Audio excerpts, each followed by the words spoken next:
오늘은 섬김을 받는 자가 아니라 섬기는 자가 되라는 제목으로 하나님의 말씀 증거하도록 하겠습니다. 옆에 분하고 인사하시겠습니다. 섬기는 자가 되시기 바랍니다. 다시 한번 인사하겠습니다. 잘 섬겨주셔서 감사합니다. 우리가 인생을 살다 보면 오래오래 좋은 기억으로 남는 사람들이 있습니다. 어떤 사람을 내가 정말 뜨겁게 사랑했을 때 우리는 그 사람이 기억에 남습니다. 그리고 또 누군가로부터 사랑을 받고 또 섬김을 받았을 때 우리는 그 사람이 오래도록 기억에 남고 또 그 사람의 머문 그 자리에 여운이 계속 남는 것을 보게 됩니다. 저는 가끔 장례를 치르면서 이 장례식의 풍경을 이렇게 볼 때가 있습니다. 어떤 장례들은 그냥 일반적으로 주로 유족들만 슬퍼하고 끝나는 그런 장례가 있는가 반면에 또 어떤 장례들은 그 추모 행렬이 끊이지 않고 또 그 장례에 참석하는 많은 추모객들이 정말 눈물로 애도하는 그런 장례식들을 가끔 볼 때가 있습니다. 그럴 때 떠오르는 생각이 뭐냐면은 잘은 모르겠지만은 이분이 생전에 지금 이렇게 슬퍼하는 이분들에게 많은 은혜를 베풀지 않았을까? 그들을 정말 잘 섬긴 분이 아닐까 하는 생각을 하게 됩니다. 그래서 두고두고 그 사람은 떠났지만은 그 사람의 기억은 오래도록 사람들의 뇌리에 남게 되는 것입니다. 저는 우리 사랑하는 성도님들이 짧은 인생을 살지만은 다 이렇게 잘 사랑으로 섬겨서 오래도록 좋은 기억을 남는 분들 되시기를 간절히 축원합니다. 이제 본문으로 돌아와서 복음서에는 총 예수님께서 4번에 걸쳐서 십자가의 고난과 부활에 대해서 예고하시는 장면들이 나옵니다. 그 첫 번째가 가이사랴 빌립보에서 베드로가 주는 그리스도시요 살아계신 하나님의 아들입니다라고 고백했을 그때에 예수님께서 이 십자가의 순환에 대해서 예고를 했고, 그리고 오늘 두 번째가 변화산 사건 이후로 갈릴리 지방을 지나가시다가 예수님이 다시 한번 제자들에게 이 십자가의 고난에 대해서 예고의 말씀을 하십니다. 오늘 두 번째 예고에서 좀 특징이 뭐냐면은 31절을 다시 한번 같이 보도록 하겠습니다. 이는 제자들을 가르치시며 또 인자가 사람들의 손에 넘겨져 죽임을 당하고 죽은 지 3일 만에 살아나야 라는 것을 말씀하셨기 때문이더라. 사람들의 손에 넘겨지고서 죽임을 당한다는 예수님의 그 십자가 사건이 어떻게 진행될 것을 암시하는 말씀을 지금 예수님이 하고 있습니다. 예수님이 가룟 유다의 배신을 당하고 또 로마의 군병들에게 체포되어서 끌려가는 그 광경을 우리는 연상할 수가 있습니다. 그래서 좀 더 구체적으로 제자들에게 십자가의 고난을 예고해 주고 계신 것입니다. 그러나 예수님은 지금 이렇게 십자가에 대한 생각으로 가득 차 있음에도 불구하고 제자들은 그 예수님의 마음과 뜻을 전혀 헤아리지 못하고 있었습니다. 오늘 32절에 보니까 이 말씀을 깨닫지 못하고 묻기도 두려워하더라.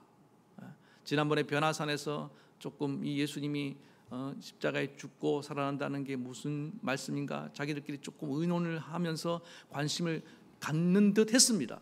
그러나 다시 그들은 이 십자가의 고난의 얘기를 생각하고 싶지도 않았던 것입니다.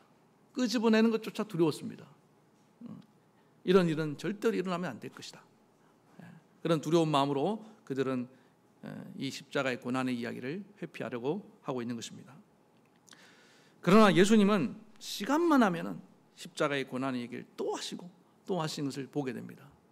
왜냐하면 예수님은 십자가를 지러 오셨고 이 십자가의 얘기는 반드시 제자들이 알아야 되고 또 십자가를 대비해야 되고 십자가의 의미를 깨닫지 못하고는 진정한 나를 따르는 제자가 될 수 없기 때문에 그렇습니다.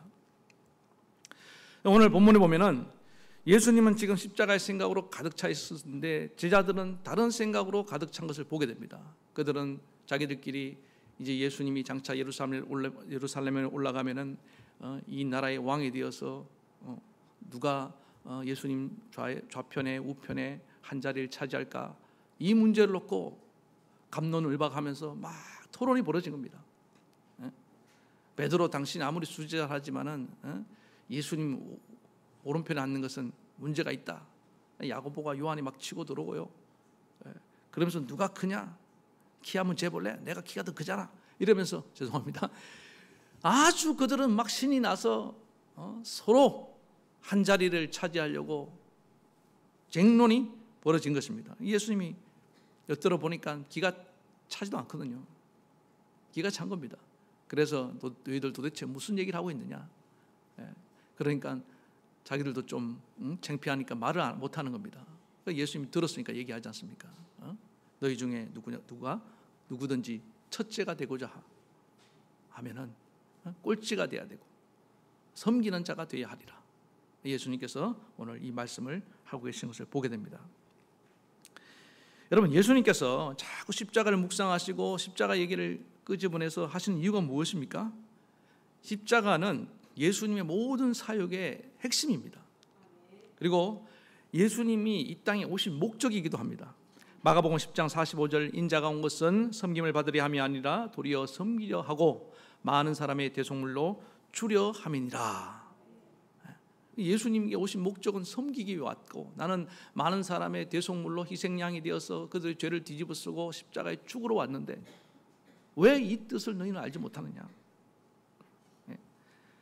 여러분, 이 섬김은 예수님께서 여러 가지로 섬기셨지 않습니까? 말씀으로 섬기고, 또 병자들을 고침을 통해서 섬기고, 귀신을 내쫓아냄으로 섬기고, 기적을 행함으로 섬기고, 여러 가지 모습으로 섬기지만은 그 모든 섬김의 절정은 뭐냐면 십자가입니다. 십자가. 그래서 이 섬긴 중에 최고의 섬김이 뭐냐면요, 남을 위해서 죽는 거예요.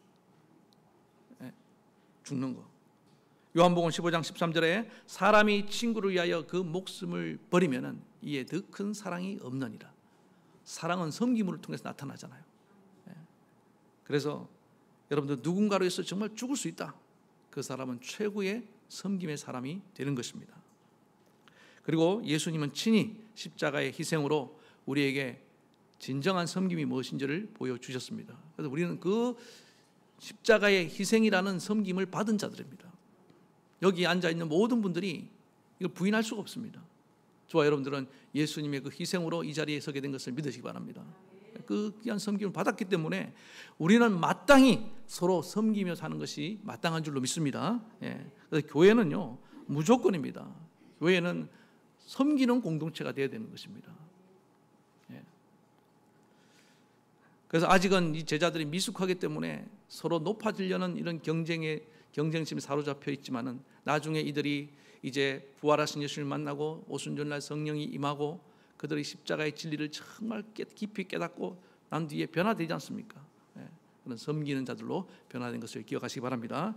그래서 오늘 첫 번째는 우리가 어떻게 섬기는 자로 살아갈 수 있느냐? 제가 핵심은 지금 말씀드렸습니다.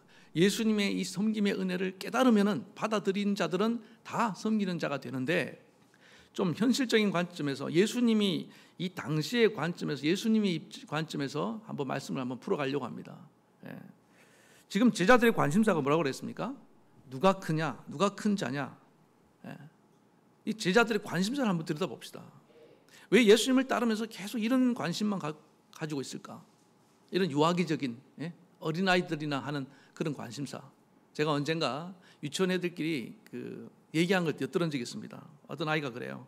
야, 너희 아빠 뭐 하냐? 그럼 보통 여러분 뭐라고 대답합니까? 직업을 얘기해야 될 거 아닙니까? 우리 아빠 뭐 회사 다닌다. 우리 아빠 뭐 경찰이다. 뭐 이렇게 선생님이다. 이렇게 얘기해야 되는데, 그 중에 어떤 아이가 그런 거야. 우리 아빠 부장이야. 너희 아빠 뭐 하냐? 우리 아빠 사장이야. 너희 아빠 뭐 하냐? 우리 아빠 뭐 직급 있지 않습니까? 직급. 뭐 회사 뭐 경찰관이면 무슨 뭐 경감 뭐 이런 직급 소장이야. 그러면서 자기들끼리 싸움이 벌어진 겁니다. 야, 니네 아빠보다 우리 아빠가 더 세, 아니 뭐 더 높아, 뭐 이러면서. 이게 누가 가르쳐 준 것도 아니에요. 근데 아이들이 어릴 때부터 그러고 말싸움을 하는 것입니다. 왜 그럴까요? 인간의 본성이 그런 거예요. 이게 타고난 겁니다. 뭐 남자 아이들도요, 중학교만 가면요, 학교 가면 뭐 하는지 압니까? 이게 아이들이 짐승의 본능이 이게 드러나갖고 서열 정리해요. 그러면서 학기 초에 막 박터지게 싸웁니다. 그래서 짱은 누구고 그 다음 2등, 3등, 4등 서열 5위, 6위 이 서열 매긴다고요. 그걸 누가 가르쳐 줬습니까? 아니에요. 그냥 우리 세계에는 이 서열이 정해져야 된다는 어떤 그런 본능이 막 이게 드러나서 그런 행동들을 하게 되는 것입니다. 그러니까 예수님의 제자들이 이때 나이가요 거의 10대입니다. 10대. 많은 분들이 예수님의 제자들 나이를 오해하는데 다 티네이저라고요. 그러니까 충분히 사춘기의 그 철없는 생각이라고 우리는 보시면 될 것 같습니다. 그러면은 우리는 이런 뭐 누가 크냐라는 것에 대해서 아이들만 이런 관심을 가지냐, 그게 아니에요. 어른들도 똑같습니다. 여러분 어른들도요 자녀들 놓고 얘기할 때 야 너희 아들 몇 등 하냐? 나중에 좀 크면은 너희 아들 무슨 학교 다니냐?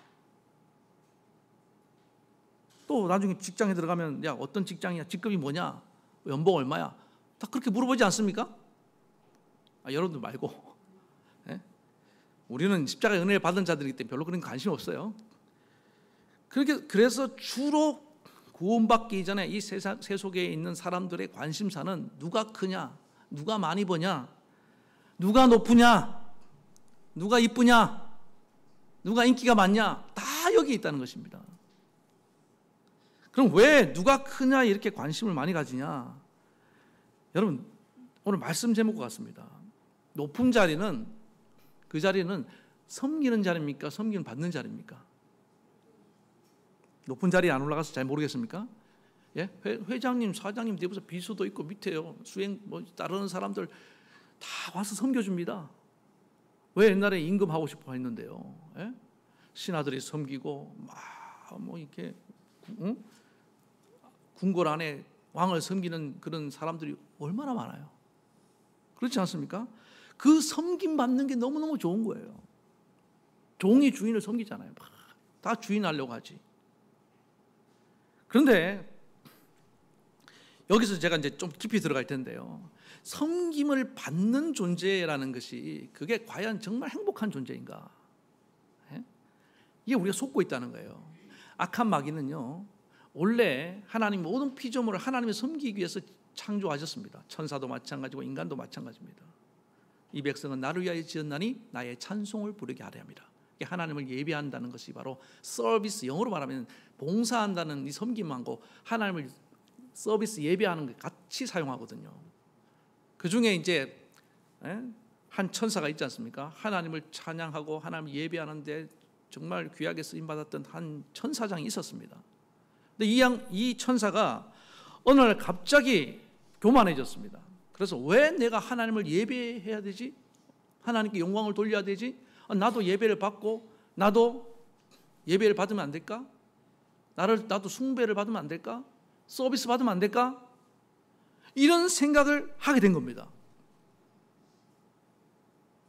그래서 하나님께 반역하고 천사 3분의 1을 데리고 하나님께 쫓겨난 겁니다. 그런 반역한 생각을 하니까. 그리고 인간들을 미혹하기 시작하는데 나를 숭배하라. 하나님을 숭배하지 말고 나를 숭배하라. 하나님을 섬길 것이 아니라 나를 섬겨라. 그러면 내가 너희에게 부귀영화를 안겨주리라. 그리고 너희에게 권력을 주고 권세를 줘서 너희들도 많은 사람에게 섬김을 받는 자가 되게 만들어 줄 것이다. 이게 사탄의 미혹이고 사탄의 계약이었습니다. 계약. 그래서 이 사탄이 어떻게 했습니까? 예수님이 광야에서 공생애를 시작할 때 처음 시험을 받았을 때 그 세 번째 시험을 한번 주목해 보십시오. 사탄이 예수님을 이끌고 저 높은 산으로 올라갔습니다. 천하만국이 내다보이는데 사탄이 말합니다. 나한테 절 한 번만 하면 내가 이 천하만국을 너에게 주겠다. 절 한 번만 하면 된대요. 절 한 번만 하면 여러분들 사장시켜주고 연봉 막 고액으로 올려주고 현실적으로 한번 여러분 이런 제안을 받았을 때 이게 만만한 유혹이 아닙니다. 이런 제안을 못 받아서 그렇지. 그때 예수님께서 이런 지하에 거절하지 않았습니까? 사탄아 물러가라. 다만 주 하나님을 경배하고 그만 섬기라고 하였느니라. 딱 물리쳐 버렸잖아요. 너는 경배의 대상이 아니야. 오직 나의 경배의 대상은 하나님이야. 그래서 여러분 보세요. 섬김을 받으라는 이 유혹이 오늘날도 끊임없이 우리를 미혹하고 있습니다. 우리에게 유혹이 다가오고 있다고요. 예수님만 시험 받은 것이 아닙니다. 창세기 아담부터 시작해서 지금 우리 인간에까지 아담과 하와가 그 옛 뱀인 그 마귀가 그 당시 아담과 하와를 미혹한 것이 무엇입니까? 이 선악과를 먹어라. 그럼 너도 하나님처럼 된다. 이 말이 무슨 얘기입니까? 너도 경배의 대상이 될 수 있다는 거 아닙니까? 무시무시한 유혹입니다, 여러분. 섬김을 받으려는 이 유혹이. 예? 이거는요, 마귀가 인류에게 파놓은 아주 치명적인 뜻입니다.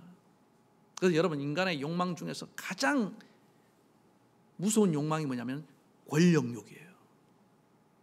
그 어떤 여러분 식욕도 인간의 욕구가 있잖아요. 식욕도 있고 뭐 성욕도 있고 또 무욕도 있고 다 이런 욕구가 있는데 그 중에서요 마지막 죽을 때까지 놓지 못하는 욕망이 권력욕입니다. 지배 욕구. 이거 놓고 기도해야 됩니다, 우리가. 그래서 섬김을 받으려고 하는 것. 이 섬김을 받으면 막 내가 행복해질 것 같고 만족할 것 같고 막 모든 것을 다 가진 것 같고 새빨간 마귀의 거짓말이라는 거예요. 왜요? 하나님이 인간은 그렇게 창조하지 않았습니다. 여러분, 섬김을 받았던 많은 사람들이 그러면 솔로몬도 얼마나 그 첩을 두고 신하들 두고 부귀영화를 두고 권세를 다 누렸지만 그가 마지막에 했던 말이 무슨 말입니까? 우리 수요일마다 전도서 살펴보고 있잖아요. 헛되고 헛되니 모든 것이 헛되도다. 바람을 잡으려는 것 같은 그런 헛된 것이라고 고백하잖아요. 만약에 그렇게 경배를 받고 섬김을 받아서 행복하고 만족했으면 그런 얘기하면 안 되지. 예? 역대 여러분 많은 왕들을 보세요. 그 수많은 첩을 거느리고 신하를 거느렸지만은 행복하게 눈물 감은 왕들이 별로 없어요. 백성을 잘 섬겼던 왕들, 그런 왕들이 정말 행복하게 살다 갔지. 왜 그렇다고요? 하나님이 우리를 지었을 때 섬김을 받는 존재가 아니라 섬기는 존재로 지었기 때문에 그걸 여러분 믿으시기 바랍니다. 그래서 여러분 섬김 받는 거 좋아하지 마세요. 우리는 하나님을 섬기고 이웃을 잘 섬기면요 그때 정말 보람을 느끼고 행복감이 밀려오고 정말 얼마나 입맛도 밥맛도 살아나는 걸 믿으시기 바랍니다. 보람. 여러분 어디 가서 막 봉사하고 오면은 땀을 흘리고 몸은 좀 힘들지만 어때요? 기분이 너무너무 좋잖아요. 바로 그거예요. 오늘도 하나님을 서비스하는 겁니다. 하나님 섬길 준비 되셨나요? 잘 섬겨보세요. 하나님을 예배할 때 정말 마음을 다하고 뜻을 다하고 힘을 다하고 목숨을 다하여 하나님을 사랑하는 마음으로 섬겨보십시오. 이 예배의 은혜가 넘쳐나게 될 줄 믿습니다. 근성으로 형식적으로 하지 마시고. 그런 예배에는요 어떤 은혜도 없어요. 감동도 없어요. 어떻게 그런 있을 수가 없죠. 그래서 예수님은 친히 오셔서 우리가 이렇게 악한 마귀에게 속아서 범죄로 말미암아 우리 안에 있는 이 본성이 우리 안에 이 마음의 방향이 왜곡되고 변질되고 고장난 것을 아시고 이걸 바로잡게 오신 분이 예수님입니다. 그래서 친히 예수님께서 섬김의 본을 보여주셔서 우리의 관심사를 바꾸기를 원하신다는 것입니다. 그래서 예수님이 오늘 말씀하신 게 35절 봅시다. 다시 한번 보겠습니다. 누구든지 첫째가 되고자 하면 무사람의 뭐가 되라? 끝이 되며 무사람을 섬기는 자가 되어야 하리라. 가장 낮은 자리에서 섬기는 자가 되는 것이 바로 이것이 하나님이 너희를 지으신 목적이고 그럴 때 너희는 유익함을 얻게 될 것이다. 그럼 우리가 이 섬김을 받는 이 욕망에서 이걸 내려놓고 섬기는 자로 어떻게 변화될 수 있느냐? 아까 제가 말씀드린 예수님의 이 당시 관점에서 십자가가 뭡니까? 죽음입니다. 그러니까 예수님은 항상 나는 곧 죽는다. 이 생각을 가지고 살았다는 거예요. 그러니까 너희도 곧 죽는다는 생각을 갖고 살아가야 된다는 것입니다. 우리가 천년만년 살 것 같으니까 어떻습니까? 계속 섬기는 일을 미루는 겁니다. 소중한 일을 자꾸 미루는 거예요. 여러분 당장 죽는데 부귀영화가 금은보화가 무슨 소용이 있습니까? 이거 목사님 내일 죽어도 오늘 원어치 한번 돈 한번 쓰고 죽고 싶습니다. 정말 그러고 싶어요? 당장 죽는데 여러분 높은 자리가 무슨 소용이 있냐고요. 그렇지 않습니까? 여러분 오늘 밤에 일부 들어가겠는데 오늘 밤 여러분 다 죽습니다 이제. 예? 자 지금 오늘 밤 다 죽는다고 생각하고 오늘 여러분 뭘 할지 한번 생각해 보세요. 오늘 밤에 죽는데 돈 벌러 가실 거예요? 오늘 밤에 죽는데 오늘 밤에 하나님 날 불러러 가시면 우리 가야 됩니다. 여러분, 하나님이 언제 우리를 불러 가실지 아무도 알 수 없어요. 그러니까 예수님은 항상 그 생각했다는 거예요. 나는 곧 죽는다. 제자들은 뭡니까? 아직 젊잖아요. 이제 10대인데 앞날이 구말리 가고 창창하잖아요. 이런 생각 하겠습니까? 못하지. 예? 그런데 내가 곧 죽는다고 생각하면요, 우리는요 소중한 걸 생각하는데 그래서 가장 소중한 것이 뭡니까? 내가 사랑으로 왜 더 섬기지 못했을까? 내 아내를, 내 남편을, 내 자녀를 정말 사랑한다는 말 한 말 제대로 못하고 마음 아프게 했던 것들, 그런 것들을 돌아보지 않겠냐는 거예요. 그래서 여러분, 사람에게 이 십자가, 우리는 십자가를 너무 추상적인 것으로 생각하면 안 됩니다. 십자가는 나의 죽음입니다. 사도 바울이 갈라디아 2장 20절에 뭐라고 고백했습니까? 내가 그리스도와 함께 십자가에 못 박혔나니.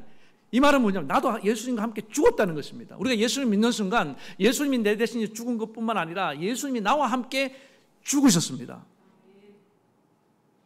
오늘 아침부터 왜 목사님이 자꾸 죽으라고 이렇게 얘기를 하실까? 죽어야 됩니다. 이제 자아가 죽어야 된다는 얘기입니다. 정과 욕심을 십자가에 못 박았기 때문에 우리는 섬김을 받으려는 그 욕망이 예수님의 십자가에서 이미 사라진 걸 믿으시기 바랍니다. 그 날마다 입으로 선포하고 살아가야 된다는 거예요. 네. 여러분, 저 유명한 석유 재벌 록펠러 얘기 또 한번 해드리겠습니다. 이 사람이 52살까지 돈을 어마어마하게 벌었습니다. 하나님이 그 석유 캐는 아브라함에게 우물 파는 지혜를 주신 것처럼 석유 캐는 지혜와 어떤 능력을 주셔갖고, 그러니까 뭐 상상할 수 없는 막 돈이 막 셀 수도 없는 돈이 들어와요. 여러분 어떻습니까? 상상만 해도 막 기분 좋아요? 그런데 한참 돈을 많이 버는 그런 나이에, 꼭 제 나이네요. 이 젊은 나이, 왕성한 나이에 사형 선고를 받습니다. 죽을 병에 걸려요. 기가 막히지 않습니까? 시한부 인생이 딱 들은 순간 다 허망한 거예요. 허망한 거예요. 내가 이 돈 다 벌어서 뭐하나. 그래서 그때부터 이 사람의 록펠러 재단을 만들고 섬기기 시작했습니다. 학교 없는데 학교 지어주고, 병원 없는 곳에 병원 지어주고, 교회 없는 곳에 교회 지어주고, 심지어는요, 내가 뉴욕 시민들을 한번 섬기겠다 그래갖고요, 한 달치인가 1년치 뉴욕 시민들의 전기세, 수도세를 싹, 전기세는 모르겠어요, 수도세를 싹 다 내줬습니다. 엄청난 부자인 거 아시겠죠? 하여튼 여러분들은 안 놀라는 은사가 있어서 내가 아무리 얘기해도 생각해 보니 그래요. 예. 그래서 막 섬기는데 막 이제 열을 내면서 내 막 살다 보니까 죽는 걸 잊어버렸어요. 그래갖고 92세까지 사는 걸 믿으시기 바랍니다. 하나님 섬기는 자에게는 복을 주신다고요. 예. 예. 우리는 이 섬긴다는 것이 그냥 저절로 된다고 생각하는 그렇지 않습니다. 섬기는 것은 우리의 본성에 맞지 않기 때문에 우리 예수님과 함께 십자가에 죽고 난 뒤에 내가 인생의 가장 소중한 것이라고 생각하는 그 순간 여러분 이 섬기는 일을 감당하게 될 줄로 믿습니다. 이 오늘 논쟁했던 이 제자들이 언제부터 여러분 이렇게 누가 크냐, 예수님 오른쪽에 누가 앉을래, 왼쪽에 누가 앉을래 이랬던 제자들이 나중에 부활하신 예수님 만나고 성령 받고 난 뒤에 십자가의 도를 제대로 깨닫고 난 뒤에 그들이 이런 자리 다툼하는 거 보셨습니까? No. 그들은 그 사도의 직분 하나로 만족하고, 그들은요 죽음을 두려워하지 않고 복음을 전하고 섬길 자를 찾아가다가 인생 마무리했습니다. 예. 예. 여러분, 오늘 우리는 곧 죽습니다. 죽음을 앞둔 인생처럼 여러분 섬김의 사람 되시기를 축원합니다. 예. 그 다음에 두 번째는 뭐냐면은 예수님께서 제자들이 아직은 이 십자가의 도를 깨달을 수도 없고 또 아직은 이런 야망과 욕망이 가득한 나이인 것을 이해하셨습니다. 그래서 35절에 보면 다시 한번 보면은 아무든지 첫째가 되고자 하면 모든 사람의 끝이 되고 무사람을 섬기는 자가 되라. 그러니까 이걸 잘못 오해하면은 예수님도 인간의 이런 높아지는 욕망을 인정한 거 아니냐? 아닙니다. 인정한 거하고 허용한 거 달라요. 이런 예수님이 제자들의 믿음의 수준이 연약하고 아직은 그런 예수님 십자가를 깨달을 수 있는 수준이 못된 것을 배려해서 하신 말씀입니다. 그래? 그렇게 높아지고 싶어? 그럼 내가 비결을 가르쳐 줄게. 너 꼴찌가 되면 돼. 그 다음에 섬기는 자가 되면 돼. 방법은 맞잖아요. 동기는 잘못됐지만. 이건 예수님이 제자들의 눈높이에 맞춰서 허용해 주신 겁니다. 나중에 제자들이 높아지는 마음은 없어져요, 다. 그러니까 여러분들도 오늘 이 제자들의 믿음을 갖고 수준밖에 안 되는 분들은 오늘 예수님이 그렇게 그대로 받아들이면 됩니다. 그런데 이거는 어떻게 보면 역설의 진리죠. 높아지려 하면요, 한 단계 한 단계씩 밟고 올라가야 되는데 예수님은 반대로 거꾸로 가라고 말하고 있잖아요. 아니 어떻게 내려가는데 올라갈 수가 있습니까? 도깨비 길도 아니고. 제주도 도깨비 길 아세요?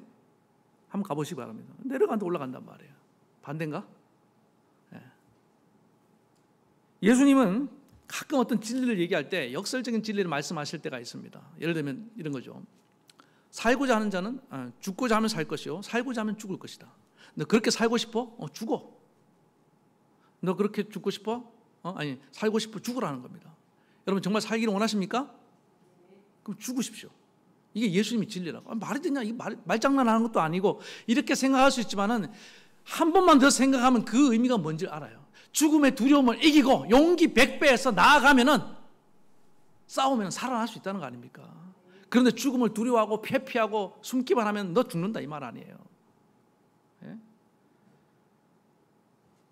마찬가지로 네가 정말 첫째가 되고자 한다면은 너는 꼴찌가 될 각오를 해야 된다. 그걸 두려워하면 안 된다. 섬기는 걸 부끄러워하면 안 된다. 여러분 하나님 나라는요 항상 거꾸로입니다. 내려가면 높여주십니다. 높아지려는 사람들 다 끄집어 내려요.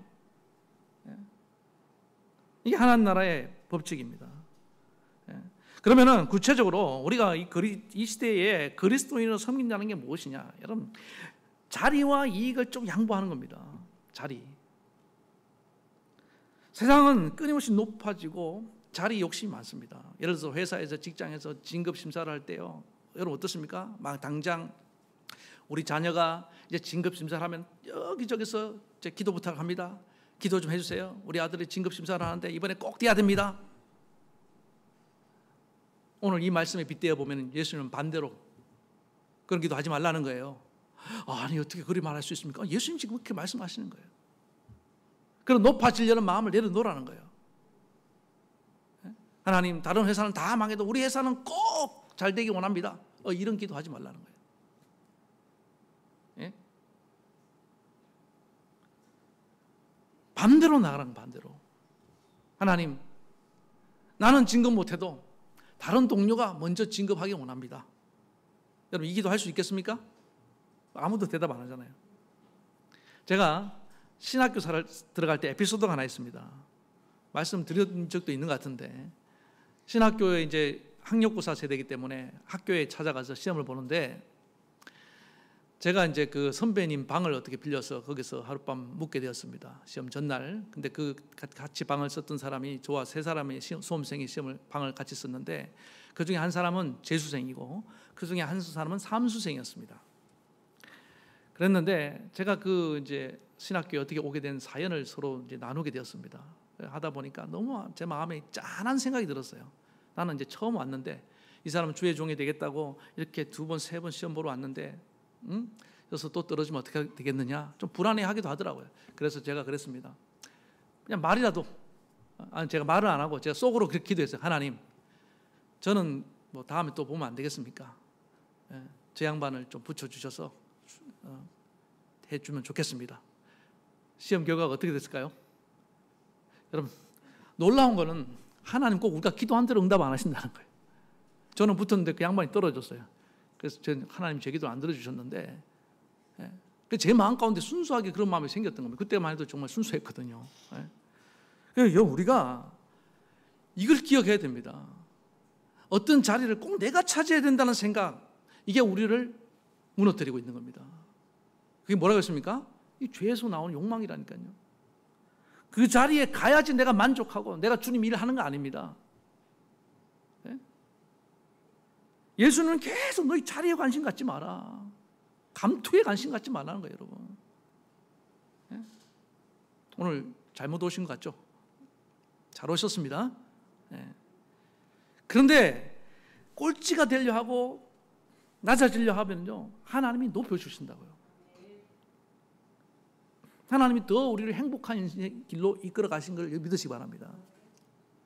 미우라 아야코라는 그 빙점을 쓴 일본 작가가 있지 않습니까? 제가 전에도 한번 이것도 말씀드린 것 같은데, 이 양반이 원래 직업이 그냥 그 슈퍼 조그마한 가게를 운영하고 있었어요. 자파상을 운영하고 있었다고요. 장사가 너무 잘 되는 거예요. 자기가 특별히 수완이 좋은 것도 아닌데, 그래갖고는 이제 너무 잘 되는 건 좋은데 다른 가게 옆에 있는 다른 가게들이 장사가 너무 안 되는 거예요. 그게 마음이 아팠습니다. 그래서 어느 날 이러면 안 되겠다. 그래서 품목을 줄이기 시작했습니다. 그래서 손님이 옵니다. 그래서 그 품목은 우리 집에 없어요. 전에 있었잖아요. 이제 오늘부터 없습니다. 옆에 이 가게가 사라고. 그러니까 어떻게 되겠습니까? 당연히 수입은 줄겠죠. 그런데 이웃 가게가 같이 살아나는 거예요. 이게 공생입니다. 이게 섬김이에요. 섬김은 뭐예요? 나의 이익을 좀 포기하는 겁니다. 여러분, 이거 쉽지 않겠죠? 장사가 잘 되면 우리는 어떻습니까? 하나님, 물도 들어올 때 놓아줘야 됩니다. 더 주시옵소서 막 이렇게 기도하잖아요.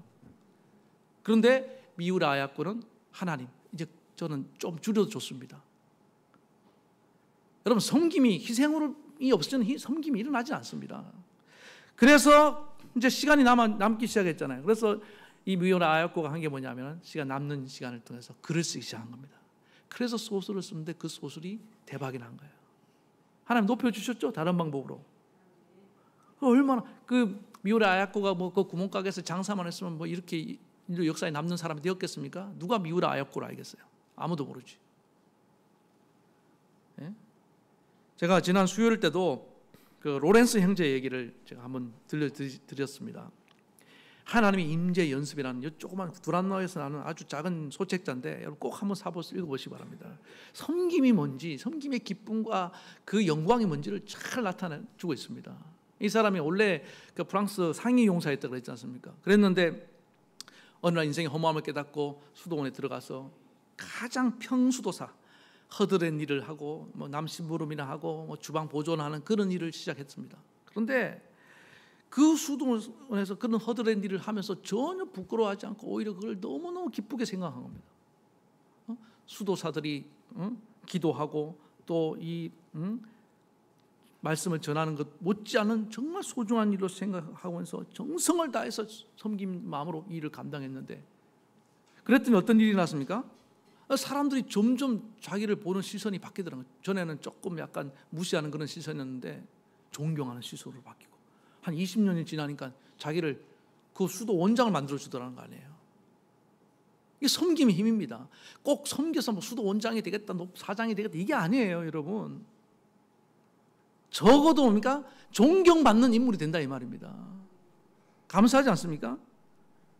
그래서 루이 12세가 그 수도원을 방문했는데, 당신이 이렇게 행복해 보이는데 행복의 비결이 뭡니까? 그랬더니 뭐라고 얘기했습니까? 행복의 비결은 감사와 섬김입니다. 한번 따라하겠습니다. 행복의 비결은 감사와 섬김입니다. 지금 불행하다고 느끼는 분들이 있습니까? 지금부터 한번 손 걷어붙이고 한번 섬기는 일 해보세요. 예? 입맛도 돌아오고 살맛 나게 될 줄로 믿습니다. 그럼 누구를 섬길 것이냐? 예수님이 오늘 보니까 하나의 어떤 퍼포먼스 비슷한 걸 하시는데, 그게 뭐냐면 어린아이를 갑자기 딱 데려와다가 이 어린아이를 가르치면서 뭐라고 말씀하십니까? 이 어린아이 하나를 영접하는 것이 곧 나를 영접하는 것이고, 또 나를 영접하는 것이 나를 영접하는 것이 아니고 하나님을 영접하는 것이다. 왜 어린아이를 데려왔을까요?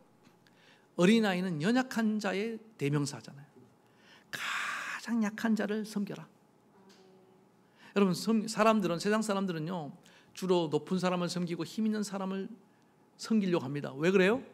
그래야지 돌아온 것도 있고 또 꼬물이라도 떨어지고 그 사람이 나를 키워주고 이런 생각들을 하지 않습니까? 그런데 예수님은 언제나 반대로 얘기합니다. 저는 너에게 어떤 뭔가를 해줄 수 없는 사람을 섬기라는 거예요. 이게 진정한 섬김이지 않습니까? 돌아올 게 아무것도 없어요. 예? 여러분, 그래서 우리 교회는요, 교회가 건강한 교회, 부흥하는 교회들을 보면 이런 연약한 자들, 어린아이를 잘 섬기는 교회가 부흥하는 거 믿으시기 바랍니다. 어린아이를 어르신들을 연약한 우리 교회도 지금 오면은 막 이렇게 막 힘들게 오신 분들 있잖아요. 좀 젊으신 분들 갈 때 좀 부축해서 같이 내려가시기 바랍니다. 아멘도 안 하시니. 제가 좀 쑥스럽습니다. 네, 그렇게 하시는 거 압니다. 식사할 때도 이렇게 먼저 좀 갖다 주면 얼마 이런 풍경들이 나오면 얼마나 아름답습니까? 봉사하신 분들만 그렇게 하는 것이 아니라. 예? 제가 처음 담임 목회 나갔을 때 이상하게 우리 애들이 어렸는데 아이들이 그렇게 많이 데리고 와요. 애들이 감사하죠. 그런데 여러분 그거 아셔야 됩니다. 애들이 많이 집에 오면은 집이 어떻게 될까요? 엉망진창이 됩니다. 전 솔직히 좀 싫었어요. 좀 쉬고 싶은데 근데 우리 와이프가 애들을 너무 좋아하거든요. 정말 좋아합니다. 그래서 그걸 싫어하지 않고 아이들을 다 받아주고요. 막 애들 뭐 이것들이 또 얼마나 먹어야 되는지 몰라요. 그럼 집에 있는 거 막 다 끄집어내서 막 그냥 뭐 해줘요. 이렇게 라면도 끓여주고 막 해줘요. 그럼 애들이 막 그걸 먹고 좋아하고 그 다음부터 막 또 집에 있는 TV 막 지들 마음대로 보고 소파 올라 뛰어다 점프하고 제 컴퓨터 만져갖고 다 고장내고. 근데 그게 알고 보니까 섬김이었어요. 애들 그걸 알아요. 지금도 연락이 와요. 어떤 애들은요. 예? 그래서 아이들이 교회에 오는 겁니다. 여러분들 아이들 보면은 좀 섬겨주십시오. 예, 이쁘다고 그냥 머리 쓰다듬어 주고 그것만 해도 돼요. 사실은요. 예? 주변에 눈을 들어보면은 하나님이 왜 교회에 이렇게 연약한 자들, 가난한 자들, 병든 자들, 외로운 자들, 인생 힘들어 괴로워한 자들 보내주신지 압니까? 섬기라고 보내준 줄 믿습니다. 무엇으로 섬기냐? 섬길 수 있도록 하나님 우리에게 주신 것을 은사라고 말합니다. 은사. 여러분 각자는 은사가 다 달라요. 어떤 사람은 돈을 주신 분, 물질을 주신 은사가 있는 분 있고, 어떤 사람은 지식의 은사가 있고, 저 같은 사람은 말씀을 전하는 은사가 있고, 찬양하는 은사, 가르치는 은사, 뭐 다 요리 잘하는 은사가 다 많아요. 은사가 하나도 없는 사람은 하나도 없습니다. 하다못해 웃어줄 수 있는 은사도 있는 걸 믿으시기 바랍니다. 그 은사를 가지고 섬기라는 거예요. 네? 그러면은 하나님이 여러분에게 정말 상상할 수 없는 큰 복을 허락할 줄로 믿습니다. 오늘도 지극히 연약한 자들을 기쁨으로 아무 대가 없이 섬길 수 있는 저와 여러분들이 다시 한번 축원합니다. 말씀의 결론입니다. 우리는 이 죄의 본성이 있기 때문에 자꾸만 섬김을 받으려 합니다. 그러나 십자가에 못 박아 버리고 섬기는 자가 되시기 바랍니다. 그리고 섬기는 때 하나님이 우리가 자리를 양보하고 이익을 조금만 양보하고 내려가면 때가 되면 높여주시고 우리를 정말 행복한 인생으로 만들어줄 줄 믿습니다. 그리고 마지막 세 번째 뭐라고요? 지극히 연약한 자다. 내가 제일 약하다고 생각하지 마십시오. 나보다 더 약한 자들이 있습니다. 그들을 향해 나아가는 믿음의 종들 되기를 축원합니다. 말씀 생각하시면서 찬양을 같이 부르겠습니다.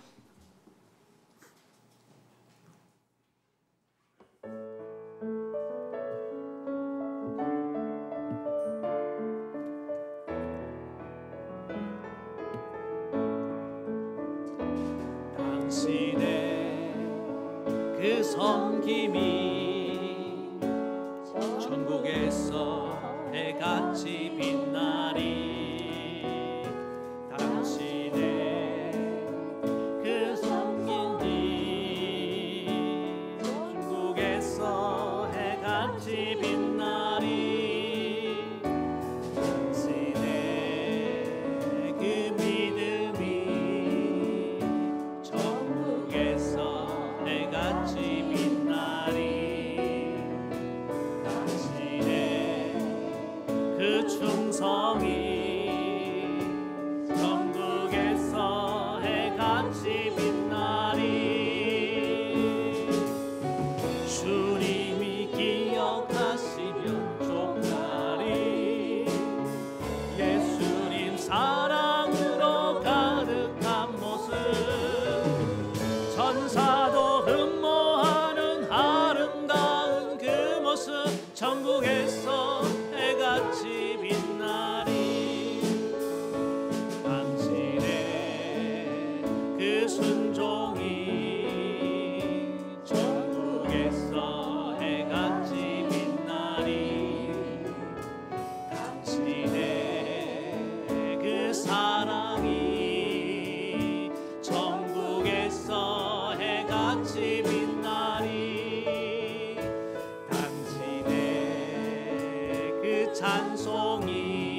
해같이 빛나리. 주님이 기억하시면 족하리.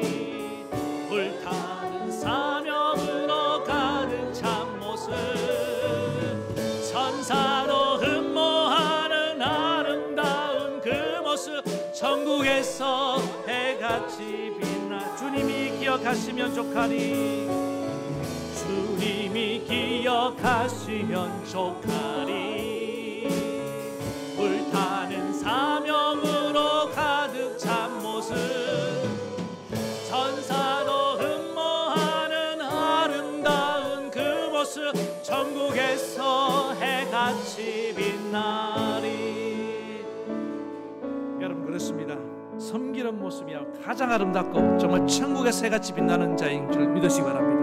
그런데 우리는 저 악한 마귀에게 속아서 끊임없이 우리는 이 죄의 욕망을 따라 섬김을 받는 자의 길을 가려고 합니다. 오늘 예수님의 제자들만 그런 게 아니에요. 끊임없이. 그러나 우리가 십자가의 은혜를 깨닫고 우리 예수님이 십자가의 죽으심으로 내 죄성을 못 박아 버리려고 했다고 알고 나면요, 우리도 날마다 죽을 수 있습니다. 그리고 나는 이제 죽었다, 내 정과 욕심은 십자가에 못 박았다, 그때부터 우리는 섬기는 길을 가게 될 줄로 믿습니다. 이제 죽습니다. 여러분, 천년만년 살 것으로 착각하지 마세요. 우리는 곧 죽습니다. 죽는데 부귀영화와 권력이 무슨 소용이 있습니까? 그렇지 않아요? 가장 소중한 게 뭔지 생각하십시오. 섬기는 일입니다. 내가 가진 것을 통해서 가장 가난한 이들, 가장 연약한 이들, 여러분 주변을 돌아보세요.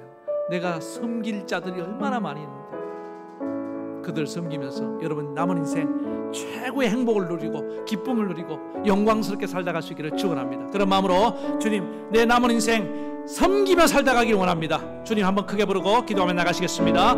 주여, 하나님 아버지, 우리 예수님은 온통 십자가 생각으로 충만했습니다. 나는 이제 저들 살리기 위해서 대속물로 죽어야만 한다, 십자가에 피 흘려 죽을 것이다. 그래서 예수님은 섬기는 일에 모든 것을 쏟아부었습니다. 오늘 아버지 하나님, 우리 사랑하는 성도들, 끊임없이 저 악한 마귀는 우리의 욕망을 부추겨서 너는 섬김을 받아야 된다, 네 인생이 불행한 것은 섬김을 받지 못했기 때문입니다. 그렇게 유혹하지만 주님 단호하게 물리치고 우리는 섬기는 길을 걸어가야 될 줄로 믿습니다. 하나님이 내게 주신 것들 지극히 작은 것을 가지고라도 하나님 이웃을 하나님을 섬기고 우리 이웃을 섬기고, 특별히 지극히 연약하고 약한 자들, 가난한 자들, 병든 자들, 소외된 자들, 하나님 우리 주변에 얼마나 많이 있습니까? 주여, 내 사랑하는 가족들부터 잘 섬길 수 있는 그런 하나님 은혜를 부어 주시옵소서. 우리 성도들끼리 하나님 서로 섬김을 받으려고만 하지 말고 섬길 수 있는 주님 귀한 종들이 다 되게 도와주시옵소서. 그래서 날마다 기뻐하고 날마다 행복하고 날마다 천국을 누리는 우리 모든 공동체가 되게 도와주시옵소서. 오 하나님 아버지, 각자에게 주신 은사를 섬기라고 주신 줄로 믿습니다. 하나님, 그 섬김의 도구를 잘 사용할 수 있는 그런 믿음의 종들 다 되게 도와주시옵소서. 그래서 섬김을 통해서 하나님 이 땅을 행복하게 살아가는 주의 종들 되기 원하며 예수님의 이름으로 기도하옵나이다. 아멘. 하나님 아버지, 우리 인간의 끊임없이 하나님 섬김을 받으는 욕망이 올라옵니다. 그러나 우리는 예수님과 함께 십자가에 이미 못 박아 죽은 자들입니다. 날마다 이 죽음을 선포하고 우리 오늘 밤이라도 주님 불러가실 것을 생각하며 하나님, 우리는 가장 소중한 사랑하는 이를, 또 우리 주변에 가장 연약한 이들을 섬기며 살게 도와주시옵소서. 또 하나님을 예배하는 것, 섬기는 일입니다. 형식적으로 마음에 돕는 그런 예배를 드리지 말고 온 마음 다여 하나님을 섬기는 그런 예배자들이 되게 도와주시옵소서. 섬기는 자로 사는 것이 가장 복된 인생이고 가장 행복한 길이고, 하나님 그런 자만 영원히 기억에 남는 줄로 믿습니다. 우리 모든 성도들이 섬기는 자의 삶을 살도록 은혜 주실 것을 믿으며 예수님의 이름으로 기도드립니다. 아멘. 아픈 데 손을 얹고 한 번 더 기도하겠습니다. 하나님 아버지, 주님 말씀을 따라 병든 곳에 손을 얹었습니다. 이 손은 내 손이 아니라 우리 주님의 손인 줄로 믿습니다. 주님 친히 내게 안수하여 주시고 주님 친히 내 병을 고쳐 주시옵소서. 주님이 고치시면 낫지 못할 병이 없는 줄로 믿습니다. 우리 예수님이 말씀해 주시고 예수님의 이름으로 나음을 얻게 도와주시옵소서. 그래서 날마다 주님께 영광 돌리는 우리 성도들의 삶이 되게 하옵소서. 예수님의 이름으로 기도합니다. 아멘. 이제는 우리 주 예수 그리스도의 은혜와 하나님 아버지의 만극하신 사랑하심과 성령의 감동, 감화, 교통, 위로, 역사하심이 섬김을 받으려는 인생이 아니라 섬기는 자의 복된 삶을 살기 원하는 모든 사랑하는 성도들 머리머리 위에 저들의 가정과 자녀와 생업과 이 나라 이 민족 위에까지 영원토록 함께하옵시기를 간절히 축원하옵나이다. 아멘.